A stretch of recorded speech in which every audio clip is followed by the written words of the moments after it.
안녕하세요, 여러분들. 오늘 다뤄볼 주제는 왕따에 관한 이야기로 한번 말해보고자 합니다. 일단 본인이 왕따라고 생각하시는 분들은 이게 되게 중요하거든요. 나 스스로를 되돌아볼 필요가 있어요. 나 스스로가, 본인 스스로가 왜 다른 사람들과 못 어울리는지, 왜 내가 이토록 고립이 되었는지, 이런 부분들에 대한 생각을 좀 스스로 해볼 필요가 있습니다. 그 부분이 가장 중요한 부분이 되고, 이런 것들을 스스로 연구를 하다 보면은 왜 이렇게 됐는지 이제 이유를 알게 되지. 본인 스스로가 내가 내향인이라서 사람들 만나는 걸 싫어하고 혼자 있는 걸 좋아한다거나 혼자 있었을 때에 대한 삶에도 만족감을 느끼시는 분들은 아마 크게 이런 사교적인 활동을 하지 않아도 본인 삶에 있어서 만족스러운 부분들이 있기 때문에 그런 삶을 선택을 하신 것 같아요.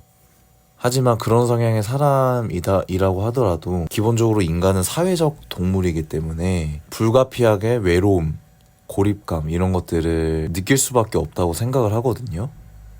그래서 오늘은 제가 이 사회적 고립감을 해소시킬 수 있는 방법 2가지에 대해서 좀 설명해 드리고자 합니다.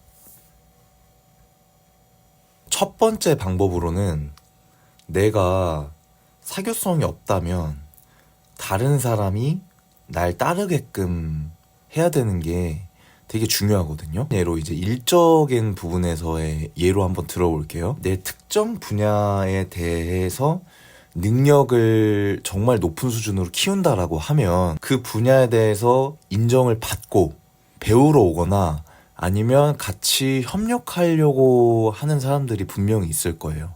그렇게 되면 그런 사람들하고 사회적 관계망을 형성시킬 수도 있고, 또 같은 분야에 대해서 같은 욕심을 내는 사람들끼리 모이는 거기 때문에 상당히 그런 관계는 되게 오랫동안 지속될 확률이 상당히 큽니다.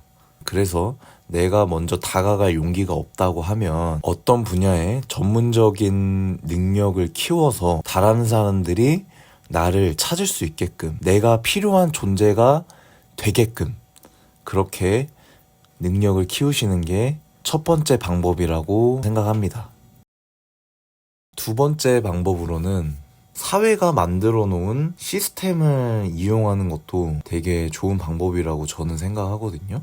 예를 들면 모임에 참석하려고 하면 요즘에 잘 나가는 모임 어플이라던가 연애할 친구를 만나고 싶은데 주변에 소개받을 사람이 없다라고 하면 소개팅 어플을 이용해 보는 것도 되게 좋은 방법이고, 그 다음에 카카오톡 오픈 채팅방 같은 것도 이런 모임에 대한 활성화가 상당히 잘 되어 있다고 생각을 하기 때문에 이런 것들을 이용해 보는 것도 제가 추천드리는 방법 중에 하나입니다. 근데 아마 이런 분들이 있을 거예요. 어떤 일면식도 없고 얼굴 한번 보지 않는 사람들끼리 이런 네트워크상에서 그 모임 신청을 해가지고 간다라고 하면 되게 불안하실 수가 있어요. 일명식도 없는 사람들끼리 신뢰도가 그렇게 쌓이지도 않는데 내가 시간을 내서 이렇게 그 모임에 나간다라는 것도 불안감을 느낄 수도 있고 상당히 부담감을 느낄 수도 있죠. 그런 사람들에게 또 추천해드리고 싶은 정부 예산으로 만들어진 시스템을 이용하는 거예요.